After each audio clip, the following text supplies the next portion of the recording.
হাইকোর্টের অতিরিক্ত বিতর্কিত তাদেরকে বাদ দিয়ে আগামী রোববার জন্য আমাদের দাবি সুপ্রিম কোর্টের হাইকোর্টের আবেদন।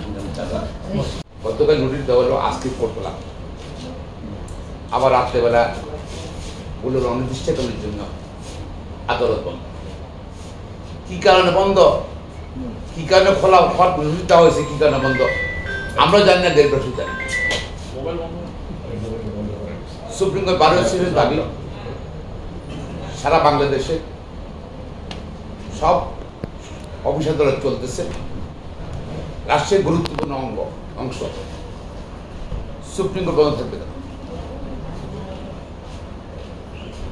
বিচার কার্য বন্ধ থাকবে কেন?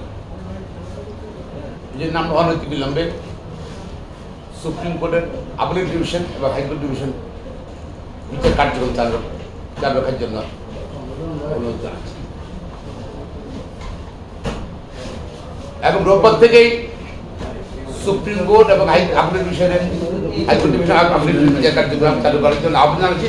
তবে আপিল ডিভিশন বিতর্কিত অতিরিক্ত আওয়ামী লীগ রাজনীতির বিচার যারা করেছেন, হাইকোর্টের অতিরিক্ত বিতর্কিত তাদেরকে বাদ দিয়ে আগামী রোববার জন্য আমাদের দাবি সুপ্রিম কোর্টের হাইকোর্টের আবেদন।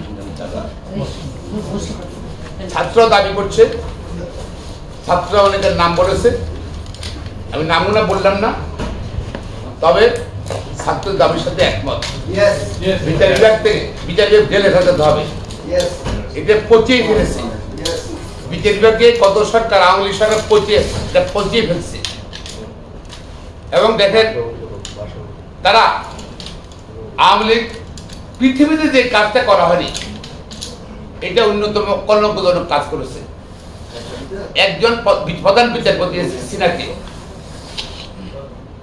রায় দিয়েছে আপিল ডিভিশনের সব বিচারপতি একত্রে, কিন্তু এক মাস আগে আওয়ামী লীগ নেতা বললেন রায় পরিবর্তন করতে হবে, আপিল ডিভিশনের রায় পরিবর্তন করতে হবে, সর্বোচ্চ আদালত রায় পরিবর্তন করতে হবে।